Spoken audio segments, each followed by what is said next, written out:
Hey everybody, what is up? It is I, DPX here. Welcome back to another episode of the podcast, DPX Talks, for about an hour. It's been a while since I've done an episode like this. Usually, for like over the past year, I've only done, like, I did like the WrestleMania recap. Other than that, it was all just a bunch of episodes that were going over news stories, you know? I haven't done one of these spoiler talks in a while.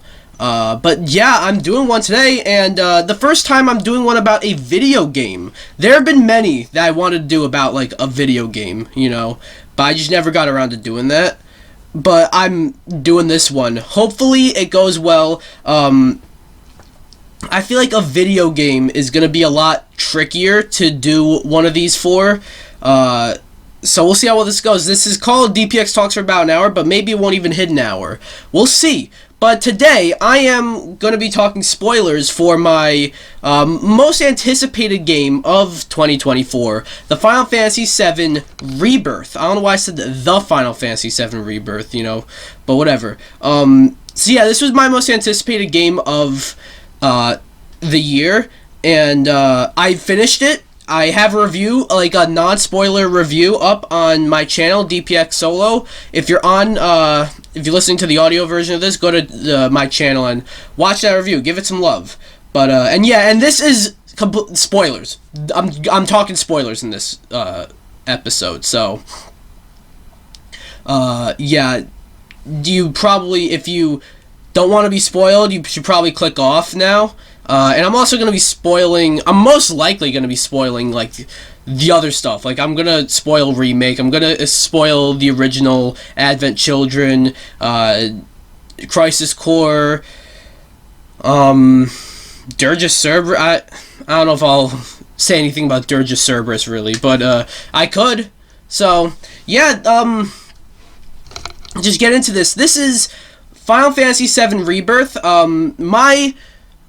Before I get into the spoilers, I just want to say, like, give my thoughts on the game. I loved it. I loved just about every second of it. And the things I didn't love, the issues I had, were not enough to hinder the game. I actually gave it a 10 out of 10 in my review. And it is an easy Game of the Year contender. I can't see any game coming out this year being better than this, at least in my personal opinion. If the Game Awards would happen right now, even though it's very early, but still, if the Game Awards would happen right now, this is easy Game of the Year. But yeah, I think the game is gorgeous, especially when you have it on performance mode. Funny enough, I think the game in performance mode looks better than it does in graphics mode, which is funny. But, like, the open world, even though it's not that big, it's still beautiful. The combat is a lot of fun. The story, which is mostly what we're going to be talking about here, is I really enjoyed it. A lot of people don't like the direction it goes, how it takes a different direction and changes things from the original, but I don't mind it because I don't see this as, like, it's undoing. I want to talk about that for a second, actually. I don't see this, like, I don't understand necessarily the controversy, why people don't like how the story is changing. Like, yeah, I guess it's, like, a purist thing, and I love the original Final Fantasy VII. Like, it's one of my favorite games of all time. You know, just the world and the characters in there. It's aged a bit. It shows its age, for sure. It's not the easiest game to go back to. And also, like, excuse me, it's, like, it was in the early days, rather, of, like, like, the disc games. So, the cutscenes might seem a little weird, and it's on multiple discs, and it is kind of like, you know, seeing how the game is on a technical aspect, the original, is kind of like a time capsule in and of itself, you know. But yeah, I went off on a bit of a tangent there, but I don't quite completely understand why there's controversy about how the story's different. Like, on the one hand, I get it from, like, a purist perspective, but on the other hand, like, this is clearly something different. It's clearly like an alternate take on Final Fantasy VII, right? And it was revealed in at the end of Remake that the events of the original do exist in its own timeline, but Remake, and as we'll see later, Rebirth expands upon this, but Remake establishes that we are following a different timeline as opposed to the original timeline, and then Rebirth opens up the multiverse. But we'll get into that. I have a few notes here, some things I want to talk about. The main thing, or not the main thing, but the first thing I want to talk about is Zack. Anytime we saw Zack in this game, for the most part, it was...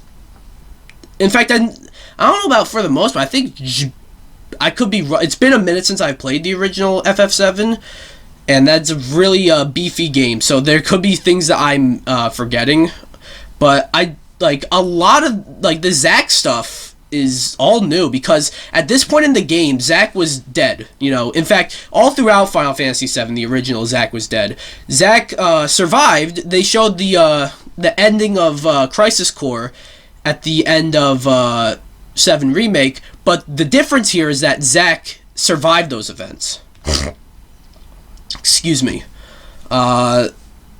So now one of my bigger questions going into Rebirth was, how do they handle Zack? Like, what type of role does Zack play? Like, I was almost thinking maybe he can be, like, join the party, you know, and they kept his gameplay out of the trailers, you know.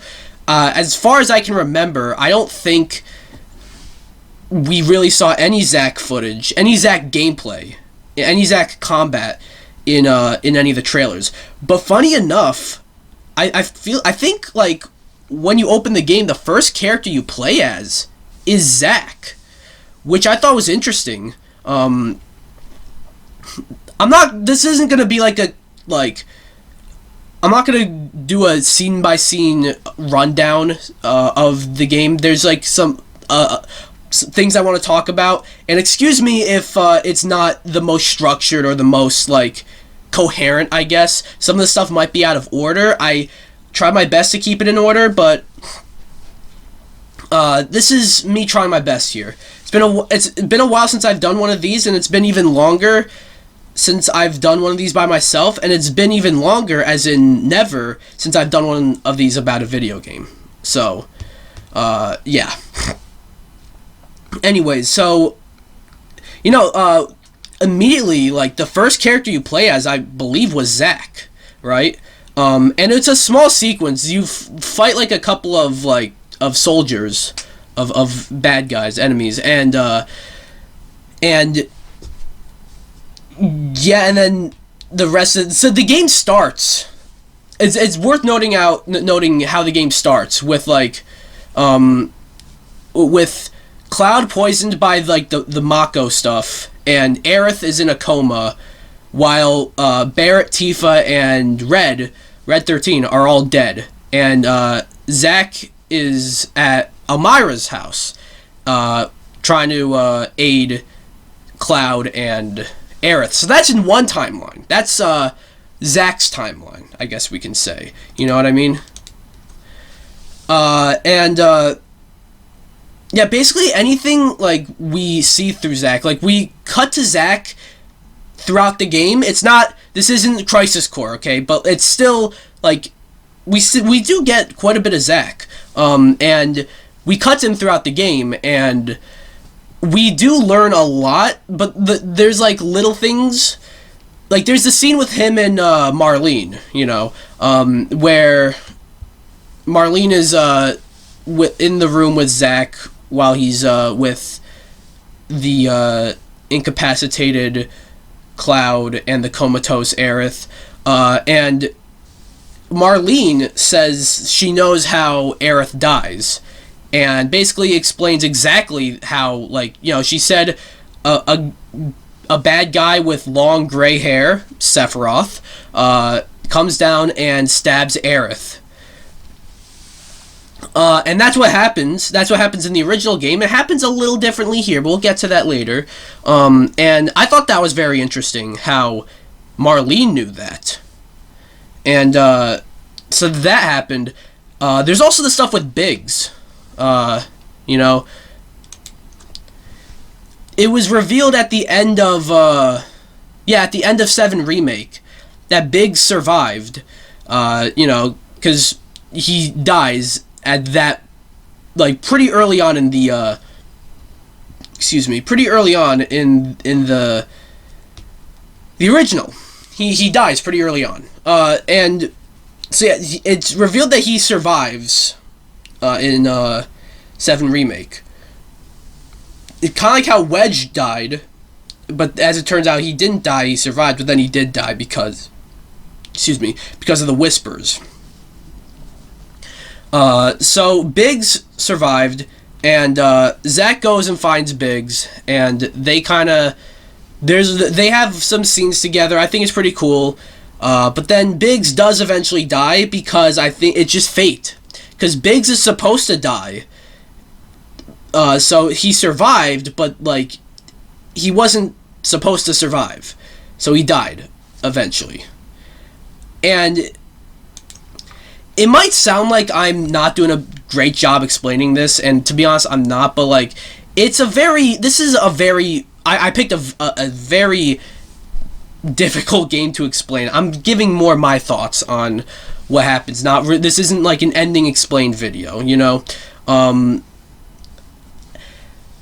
I was kind of expecting, because when it was revealed that Biggs survived at the end of Remake, it was like one of the last shots of Remake, you know?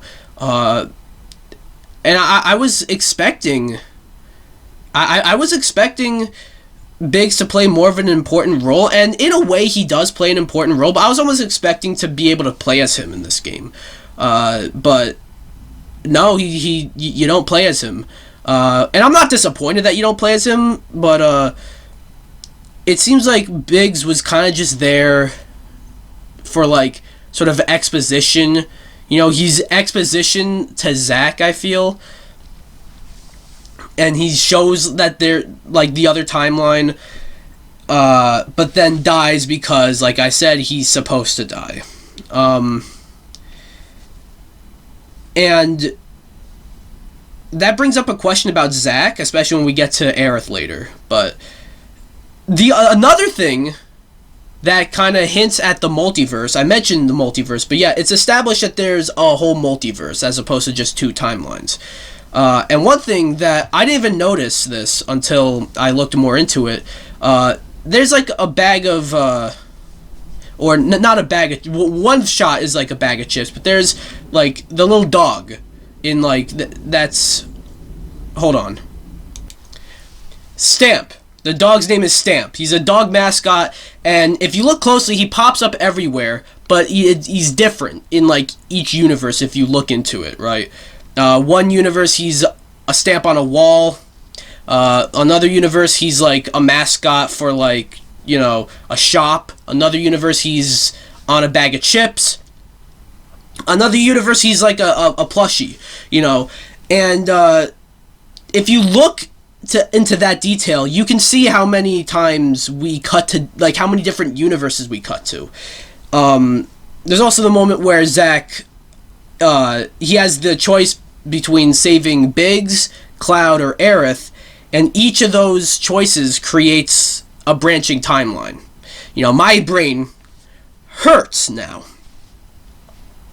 And then we eventually see Zack's timeline, like, intertwine with the rest of the crew, with the rest of the party, which we'll get to when we talk about that. But yeah, I really liked Zack in this game. I really liked, you know, the way he was used. It was to give us, like, a different look at the game, you know what I mean? It was to give us this, it was to expand the game. It was to expand the original story. You know, it was I'm doing a terrible job at explaining this. My apologies, but the way, well, I hit the mic right there. My bad. The way they showed Zack, the way they used him in this game it was mostly slower moments. I should have mentioned that as well. There's like the combat section at the beginning, and there's also the final boss where you play as Zack. But like in between that stuff, like you play as Zack in like slower moments. It's basically just you. It's an interactive like cutscene basically, where you are walking to a spot, and that enables like a cutscene.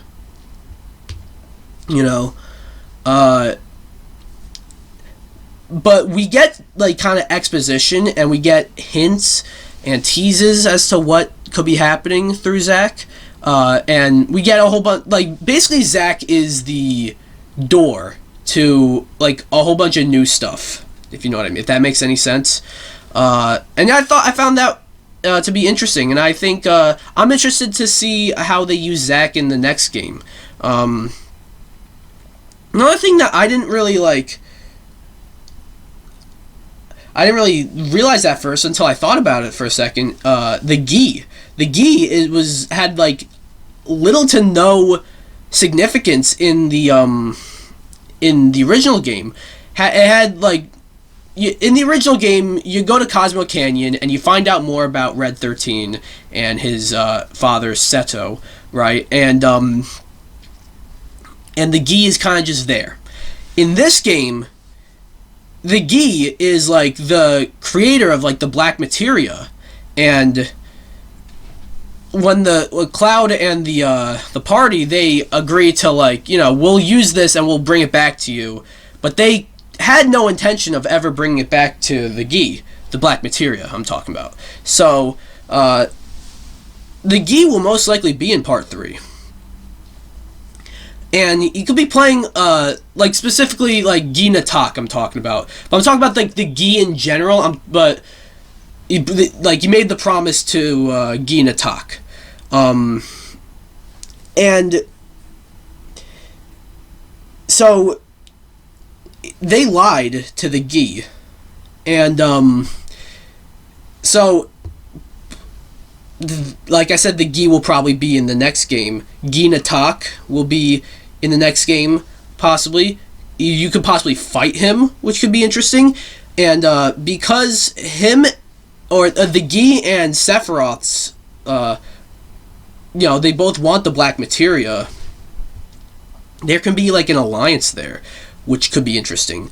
I don't have a whole lot to say about the Gi, but yeah, I did really like how this is another thing I did mention this in my non-spoiler review about how I like how each character had their own thing that kind of fleshed them out. And I know that was like a lot of that was in like the original game, but still it plays differently here, the stuff with Barrett and Dyne I thought was like really tragic.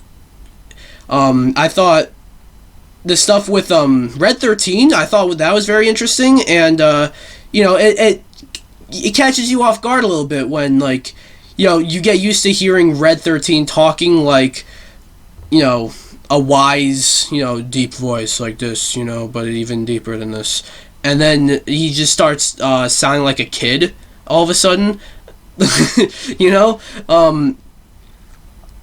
Yeah, the stuff with Yuffie, well, okay, I mentioned that I didn't love some of the dialogue and how it just felt a little odd. Yuffie had a lot of that odd dialogue, and yeah, there's a lot of stuff with like the Wutai government, which Yuffie is related to, but yeah, I thought her stuff was interesting, even though they didn't really dive into her too much. But they did that more in an interlude in the DLC, but of Remake. Yeah, and we get a lot with Aerith.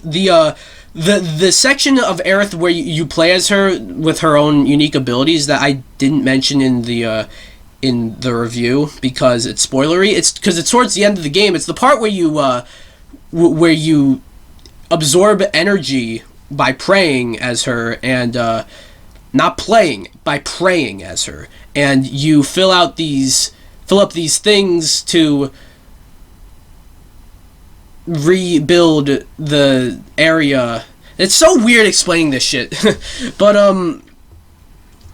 you know, I thought that was cool. And then there's Kate Sith, who turns out to be like, you want to fucking strangle Kate Sith because of how he gives the black materia to Shinra, but like, when he was on screen, I found him entertaining.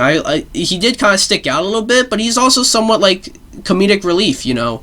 So yeah, we don't really dive too much into his past, but yeah, I think that's for the next game possibly.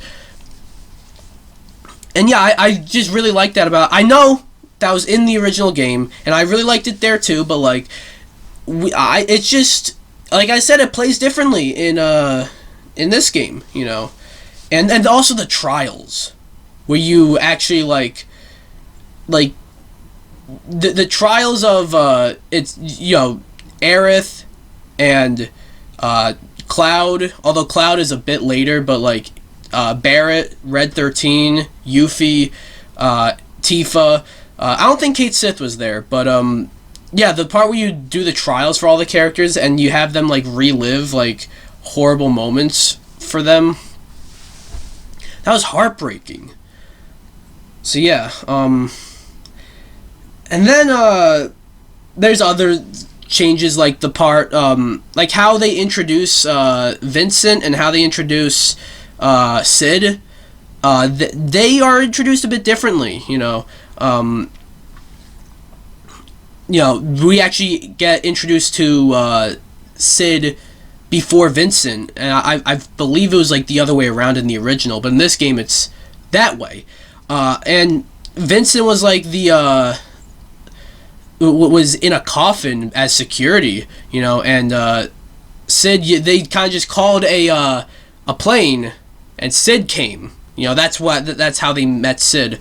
I really liked both of them, though. I think, you know, it'll be really cool to play as both, especially with this gameplay that they have, the combat system they have. I think that will be really cool as, in particular, Vincent, you know. So yeah, I'm interested in that for the next game. Now we gotta talk about, I want to talk about more the ending stuff. That final chapter was wild. Like, people say that Final Fantasy VII Rebirth is getting all Kingdom Hearts. Might be, because this is, at least it's not as like memeable, I don't think, and it's not as fucking just, okay, come on. But it is jumping the shark a little bit. But you know what? I'm kind of here for it. It's like I said, it's not undoing the original. It's not undoing the original. This is kind of its own thing. It's like an alternate reality, you know, except multiple alternate realities, because the multiverse. On the one hand, I'm kind of sick of multiverse, right? But on the other hand, I'm sick of like the misuse of multiverse. You know, Marvel obviously, like, kind of, I feel like, got people sick of the multiverse. And then DC came out with The Flash, and that was just like, that was DOA, you know. But like, look at Spider-Verse. Look how well that handled the multiverse. Look at even like A24 with Everything Everywhere All at Once. Look how well that handled the multiverse. So there's good ways to handle the multiverse when it's not just a cameo fest. And this isn't a cameo fest. They're doing the multiverse not to have like, yo, look at this character. You know, because that's what like Marvel and DC, that's what those multiverses are. Or that's at least what they turned into, was like, look at this character. You know, it becomes a cameo fest, as opposed to like Spider-Verse or Everything Everywhere All at Once, where it kind of like the multiverse is there to how do I say this? It's to help the development and further the development of a specific character. You know, Final Fantasy VII Rebirth, that multiverse doesn't really do either one of them. This is basically just going like all out crazy, you know, and it is in a way kind of like, oh, look at that, Zack is still alive, or maybe in a different universe, look at that, Aerith is still alive. But like specifically with Zack, it feels like maybe it was they did that so Zack can still be alive, but also I feel like Zack still being alive kind of, it changes up the story to set this apart from the original. You get what I'm saying? So it's revealed that Sephiroth, who in the original, his plan is to like take over the world, right? Interesting stuff. You know, typical supervillain stuff, although they flesh out Sephiroth, of course, and like he's probably my personal favorite villain in video games. But in this, it's revealed here that Sephiroth, very similar, but instead of just wanting to take over the world, he wants to take over the whole multiverse. So he wants to be like this god of all gods, you know. And obviously everyone's trying to stop him. Aerith, by the way, I forgot to mention this. Aerith, throughout the whole time, she seems to know what her fate is. Like, it's heavily implied, if not, like, kind of confirmed, but I don't really remember it being, like, outright confirmed. But, like, in Remake, like, it was at least implied that Aerith knew, like, what happens to her in the original timeline, and exactly how she dies. Right? So there's the scene with her and Cloud, where, and you get, it gets really trippy. You get the scenes with her and Cloud where, like, it's like a hallucination, it feels like, where Cloud and Aerith are, like, on a date. They're going through Midgar, and, like, Aerith is, like, all, you know, excited and all that. Cloud's really confused. And we cut to, like, the church. Aerith gives Cloud, like, the white materia and pushes him through, like, a portal as you see Sephiroth in the back. And, like, it's like Aerith knows what's about to happen to her, right? So, yeah, I was kind of, I had to pause for something, and I kind of lost track of what I was talking about. I think we were talking about Aerith. Yeah, and we're at the same place where she dies in the original in the original FF7. The same temple, you know. And you see her on, like, her knees, like, praying, and you see Sephiroth coming down, and you see Cloud's there. This time, though, it's like, Cloud is there, and he could save Aerith. This was obviously my biggest question going into the game, in terms of, like, the story, you know. How are they going to handle Aerith's death? And I'll talk about that in a second. Like how I feel about that. But, so Cloud intercepts Sephiroth. You know, at least it seems like Cloud saves Aerith. He hits Sephiroth's sword, and it seems like he stops Sephiroth from stabbing Aerith. But then, even though we don't see Sephiroth stabbing Aerith, we still see, like, blood on the floor. And then Aerith falling down, then she's in Cloud's arms. Cloud starts to, like, tear up. They made it clear, they made it clear earlier in the game, like, the flashback to, Remake, where, Jesse died, and Cloud did not cry, so I think that was a nice touch to then have Cloud cry here, because, yeah, it seems like it shows you, like, he does care about Aerith, right? But, fuck, why did I go off on that tangent? So she's in his arms, and, she dies, basically.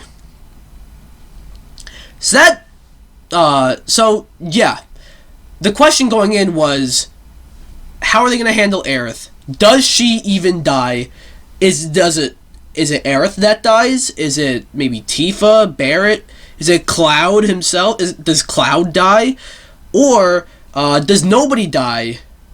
Or does everyone? Everyone could die, you know. It turns out they killed off Aerith.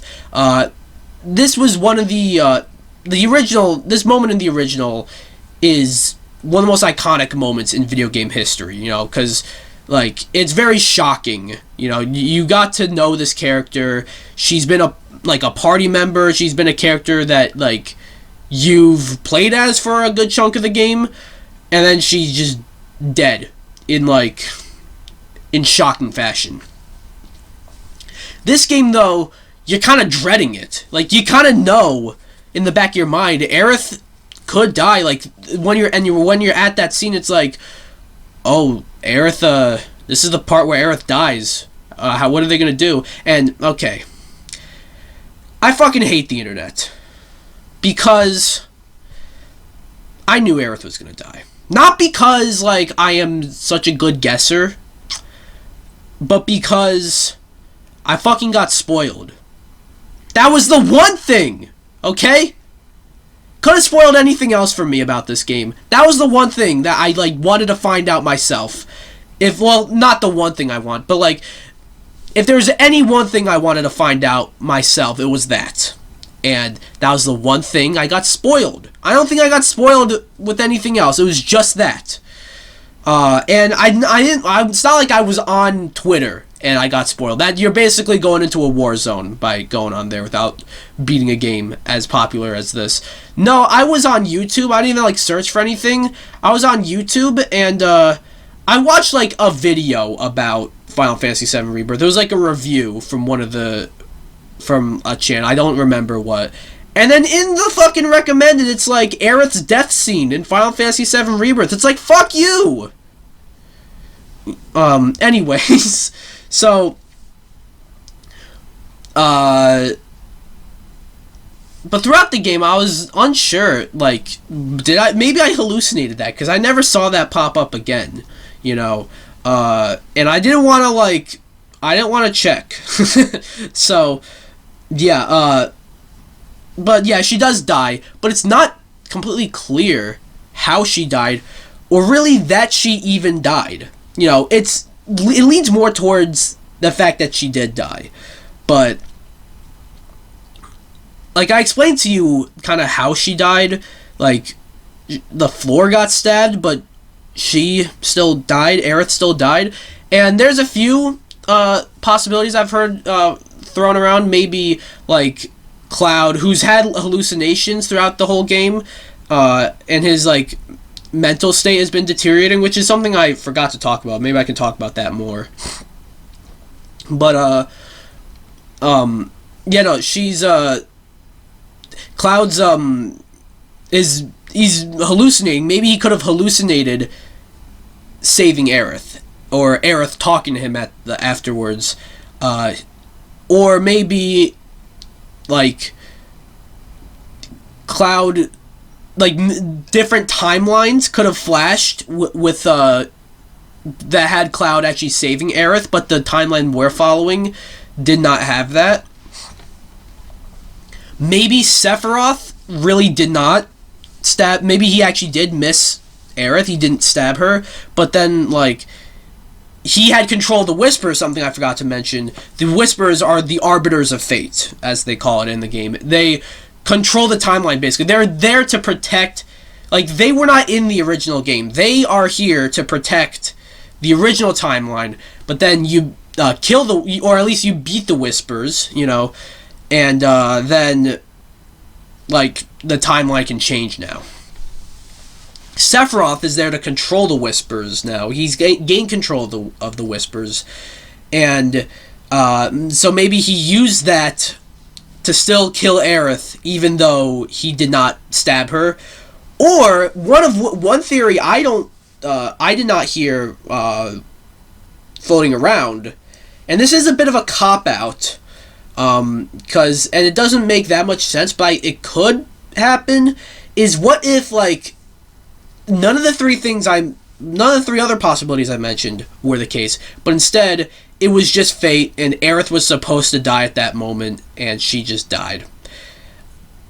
That would be a bit bizarre, because then that basically says, like, I originally had the thought about that, and I thought it was a good theory, but then the more I thought about it, that's basically saying Aerith died because she just died. Nothing actually killed her, she just died. I think it could be maybe that. I feel like that lends into the third option, right? With Sephiroth controlling the Whispers. I think it might have been that. But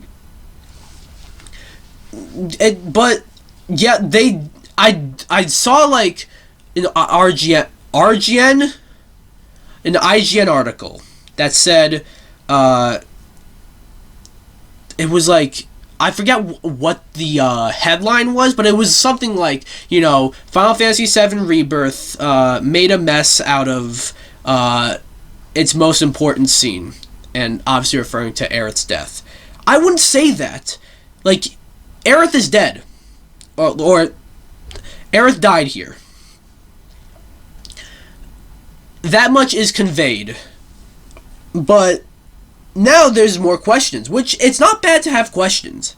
I think going into Rebirth, or Part 3, we're talking about Rebirth. Going into Part 3, you have the question of what the fuck is up with Aerith? Because even though she's dead, it seems like she's going to have a much bigger role in Part 3 than she did at that point in the third, in the original game. Like, because she's there in spirit, and we see at the end, like, Cloud can communicate with her, and she comes in during, like, the final final phase of the final boss. I don't know what I just said. I'm going to talk about the final boss in a second, but, and Cloud can communicate with Aerith. No one else can. Red 13 seems to sense that Aerith is there in some way, which I think is interesting. But yeah. We got the final boss, which is like, first you fight Genova Lifeclinger, which they changed the name to Genova Lifeclinger, but it's Genova. You fight Genova earlier on in this game, but yeah, you fight Genova Lifeclinger again. In the music, I gotta say, the music from Final Fantasy VII, the original, I think, like, I don't know about Final Fantasy, the franchise being my favorite, like, franchise soundtrack, but we're talking about one game. I think 7 might have my favorite soundtrack of any Final Fantasy game I've ever, or any video game ever. I think that might be my favorite single soundtrack. And the music, the remix they chose for the Genova theme, which the Genova theme already goes hard, but the remix they chose for Genova, ooh, it goes hard. I love it. I love the music in this game. There's one track I'm iffy on. It still goes hard, but I'll talk about it. Hopefully I don't forget. But yeah, fighting Genova Lifeclinger was cool. And then we get to Sephiroth Reborn, right, is what they call it in this game. And it's multiple phases. First you fight, I don't have the order down, but like, there are multiple phases. This is where Zack's timeline intertwines with the rest of them. And at one point you actually get to play as Zack and Cloud together. Zack is like basically maxed out. He has like basically all like the items, all the spells, all the abilities, which I thought, that's cool. Making Zack kind of just like the maxed out character. And yeah, he fights like how he does in Crisis Core, which I think is cool. You get to like fight in the air and all that. And yeah, there's a moment where you fight as Zack and Cloud together.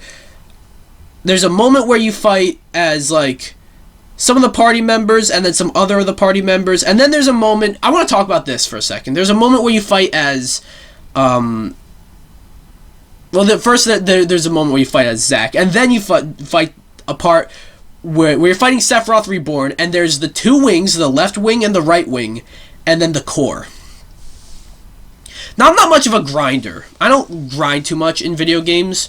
I'm not too much of a side quests guy, although this game I did do quite a few side quests, because I just love it so much. But, yeah, I didn't have too many, like, special abilities or spells. It took me forever to figure out how the fuck to beat the one with, the core and the wings, right? And that was when, I believe they had, it was Barrett, Yuffie, and Red 13, who they had, fight the wings and the core. And I, like, because every fucking attack I did to the wings were, like, immune. And then I figured out, like, so Barrett had a Thunder spell. And that specifically does a lot of damage to the wings when the wings turn green. As far as I looked, and I was a heated boss fight, so maybe I did not look hard enough. But as far as I looked, none of the other abilities, none of the other spells, nothing did anything else. Nothing else did anything to green, and nothing did anything to any other color wing. I'm not complaining, by the way. This is just a silly little thing that I discovered while playing. So yeah, but that's not the funniest part. It gets funny. So it kind of makes the boss fight a bit longer, because I'm kind of just waiting for the for the wings to turn green, so I can use the spells, the thunder spells, as Barrett. And we finally do that, and then you attack the core. You beat that, so the wings are dead, the core is dead, and then Sephiroth Reborn, when the heads falls down, you beat up one of the heads. He does, like, I must have, like, blinked and missed it, because he did some attack. And then all three characters, my whole party that I was playing as,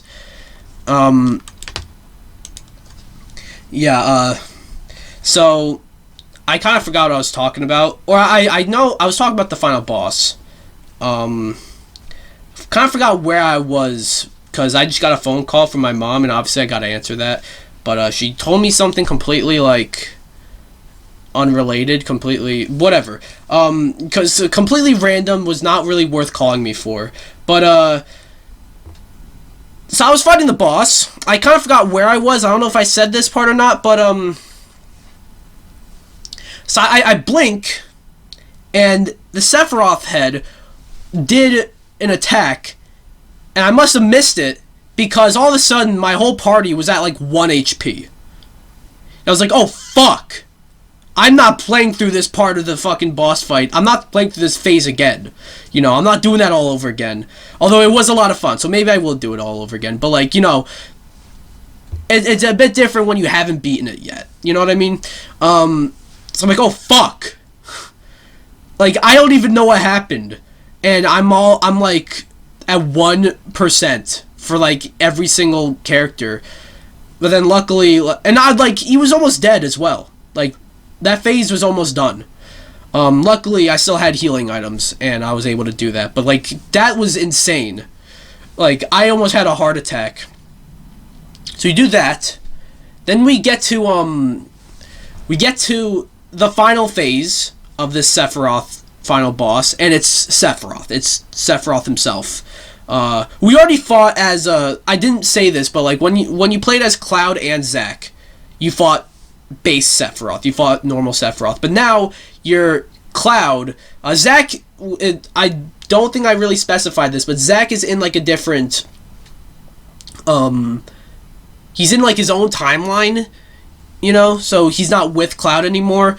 But now Cloud is about to fight Sephiroth, but then Aerith comes, and she's, like, in spirit or something, but Sephiroth knows she's there, and Cloud knows she's there, so it's Cloud and Aerith versus Sephiroth.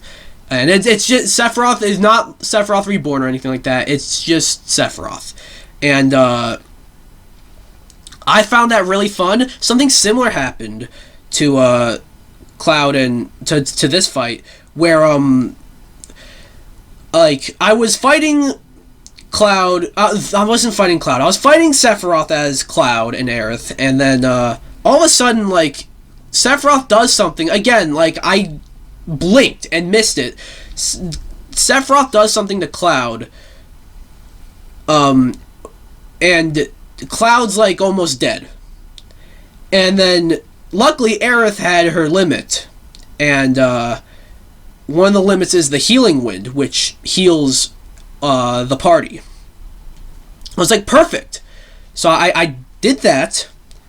Right before Cloud can get healed, Sephiroth kills Cloud. Right? So I'm down a member of the party, and I just have Aerith.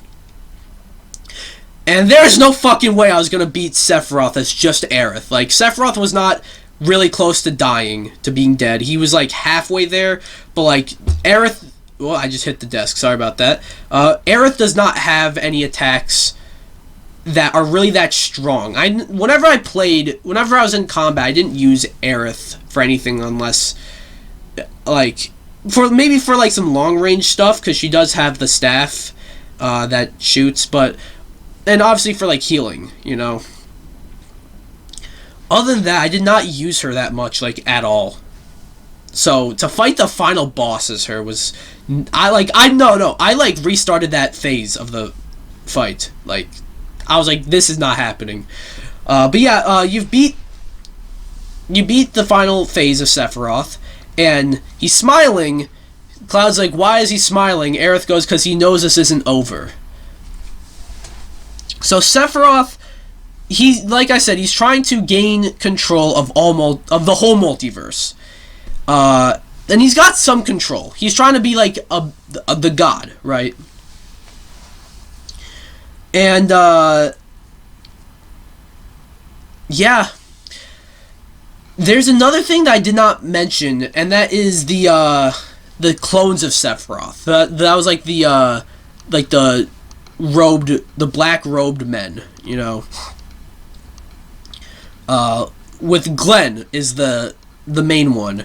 I believe they were new in the mobile game, right? And even Roche, who was a newcomer in Remake. He was a new boss fight. Who was new in Remake. You fight him again. You fight him a couple times in this game, and all those boss fights. I really like Roche. I think he's a great new addition. But he joins. He joins, and it's the Wutai government. These are like from the Wutai government, and he becomes one of the Sephiroth clones. And we see one of the ending scenes. I didn't mention any of the stuff with Shinra, basically, but the president of Shinra, Rufus, is confronted by Glenn, and it's revealed that, like, you know, Glenn is, like, intertwined with Sephiroth. So it seems like there's going to be, like, a war between the Wutai government and the Shinra government in Part 3, and now, this is a long shot, but maybe Rufus could become, like, a party member in Part 3. It's like, the enemy of my enemy is my friend, you know, sort of thing. That could happen. It's a long shot, but then again, we are talking about the multiverse, so I don't think Rufus being a party member is that far off. And, so that's interesting. Then you got, Aerith, you get the final scene. This is where I mentioned where Cloud is talking to Aerith, but no one else can see Aerith except for Cloud. Red 13 senses Aerith, I mentioned that already. One thing I didn't mention, though, Cloud says, whatever you do, do not look up in the sky, because there's a tear in the sky. But, only Cloud can see the tear. No one else can see the tear, but once again, Red 13 senses something's up. And, that's basically where we end. So, yeah, that's I did a lot better than I thought I'd do, but I don't know if I really did that well. But yeah, that is my spoiler talk. That's not so much a spoiler review of Final Fantasy VII Rebirth as much as it is just me going over spoilery things about the game. What do you guys think? Like, one thing I want to talk about, actually, before we wrap this up. What is Part 3 going to be called? Obviously, I want to say Reunion. Because, like, it's going to be re-something. You know what I mean? Like, this is like the Final Fantasy VII re-trilogy.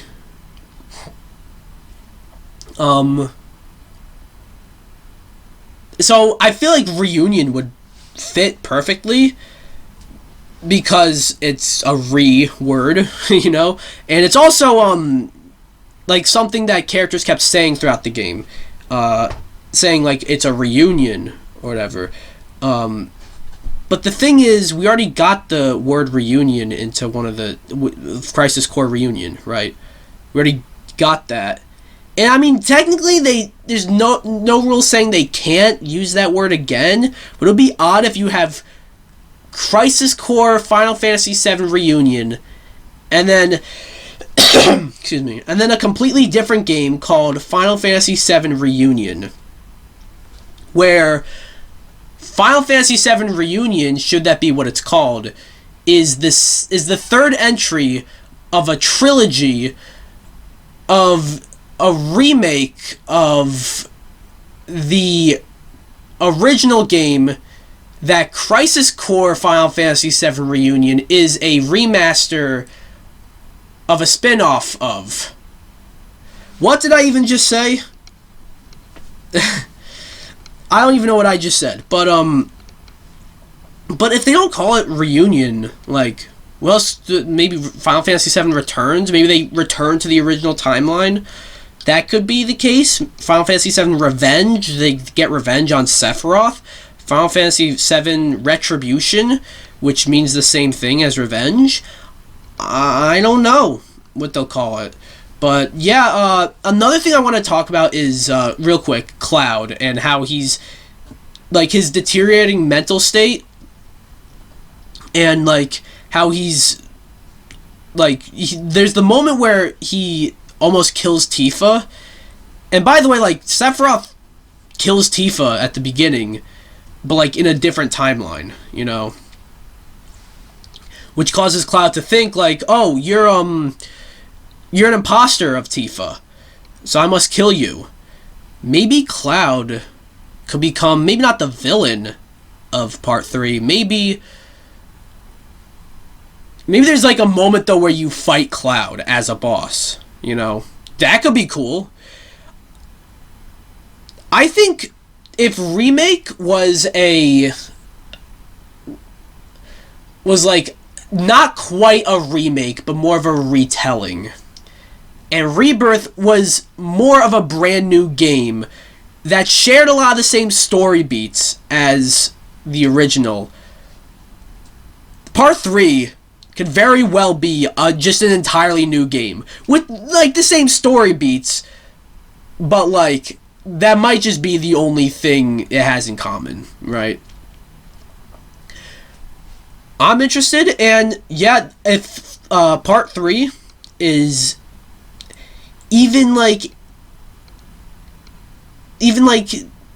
just at, like, even slightly below as good as Rebirth is, I think we might have one of the best trilogies in gaming.